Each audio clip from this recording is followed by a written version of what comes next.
Alright, hey YouTube, I'm gonna bring you some pretty bad news, hence the dark tank.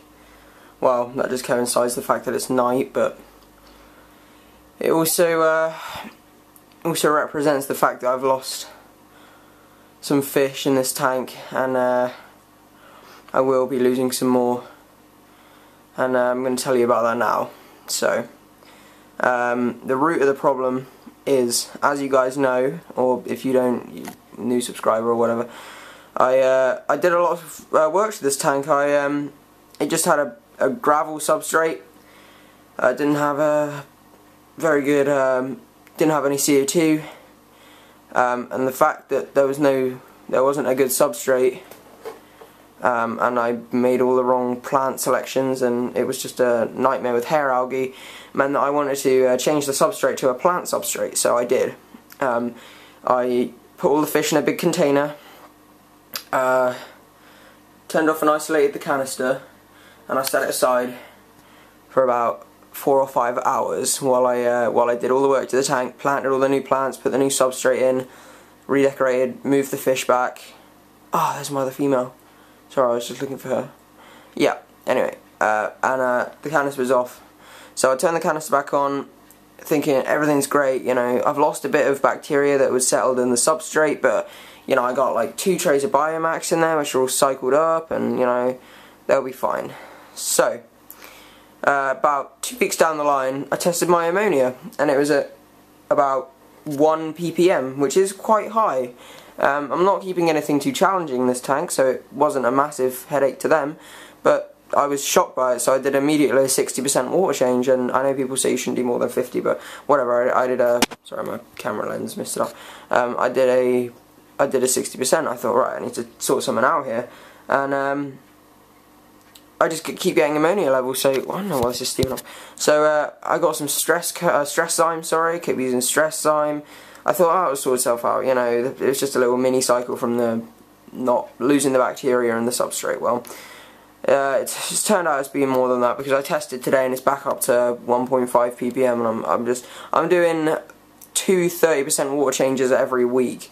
So this ammonia is accumulating pretty fast, which means that while this canister was isolated and turned off during the substrate change and replanting and stuff I did, a lot of the bacteria, beneficial bacteria that break down the fish's waste, died of suffocation, because if you guys don't know, the bacteria that breaks ammonia into nitrite and nitrite into nitrate is aerobic, and that means that it requires a lot of oxygen to survive.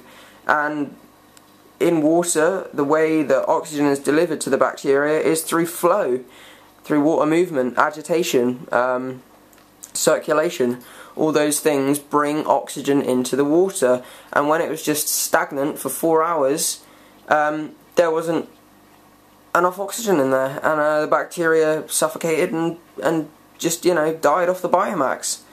And that's the only thing I can think of, that and the fact that I got rid of the substrate and replaced the substrate with a plant substrate, because I can't think that the substrate would have held as much bacteria as this filter.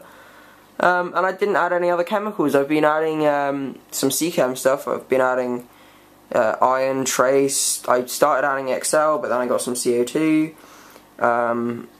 potassium, but I haven't overdosed. I overdosed slightly on iron, but that was just to get the reds coming out in my, you know, rotella by aiding in photosynthesis that way.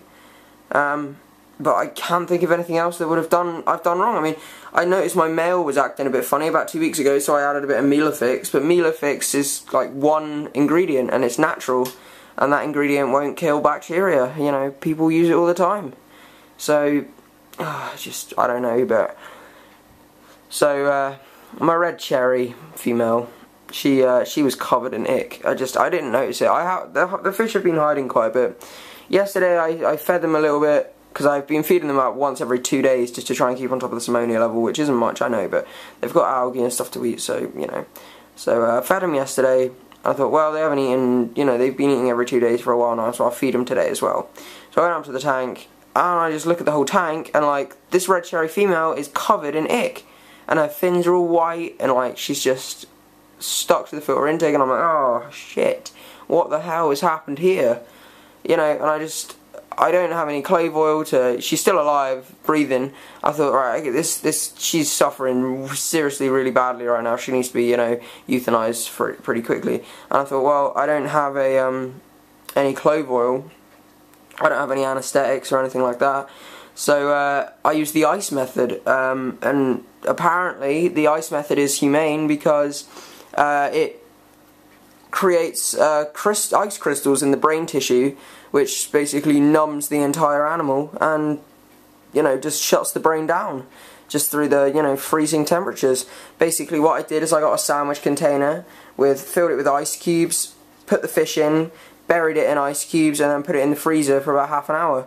And apparently that's humane. It's probably not, you guys are going to dislike this video and post, you know, your comments and stuff, but the fish didn't, you know, it wasn't gasping, it wasn't panicking, it wasn't flicking itself around, it just laid there and you know, went, and I put it in a cardboard box and dug a 2 feet hole in the garden, and I dropped it in there, buried it nice. You know, that's what I did. So, you know, it's pretty sad really, because the male who died was, well, not only beautiful, but he was the oldest fish in this tank, you know, and you know, 2 years old, and 2 years spent in this tank, 2.5 years actually, spent in this tank is a long time. You know, it's just really saddening, and the thing that is making it worse for me is the fact that all the rest of the fish have it. There is not a fish in that tank who doesn't have ick. I mean, a lot of them have it in less aggressive forms, and that's why I haven't noticed it, but I just haven't been like closely looking at the fish in enough, you know, like closeness to notice tiny little, you know, white grains on the fins. You know, that's important. I've learnt my lesson. You know, you always need to look out for that sort of stuff, especially when, you know, I've had a bit of an ammonia problem. I tried to be keeping on top of it, but you know, I thought, oh, it would sort itself out. It's, you know, it's seeded, it'll be fine, but obviously not. So I don't know what I can do now, because I was thinking, alright, I'll give all these fish back to the aquarium store, but I can't do that now because they've all got ick. There isn't a fish in this tank who doesn't have ick. The tetras, the catfish, the ancestrus, the swordtails, they've got it. You know, it's not an overstocked tank. I just want to put that out there now. It's not overstocked at all. It's a 35-gallon tall, well, fairly tall tank. You know, it's not overstocked. It's got a Fluval 306.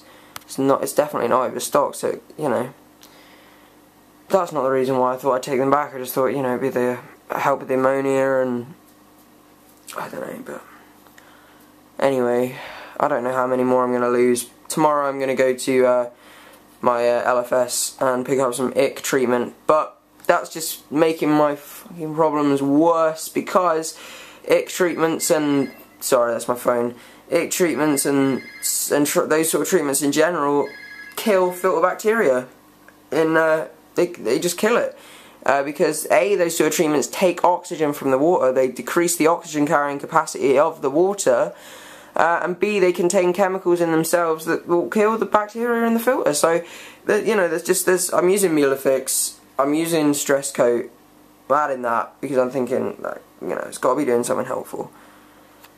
But I don't know, it's just, you know, it's shit. So, sorry for the bad news, guys, but yeah.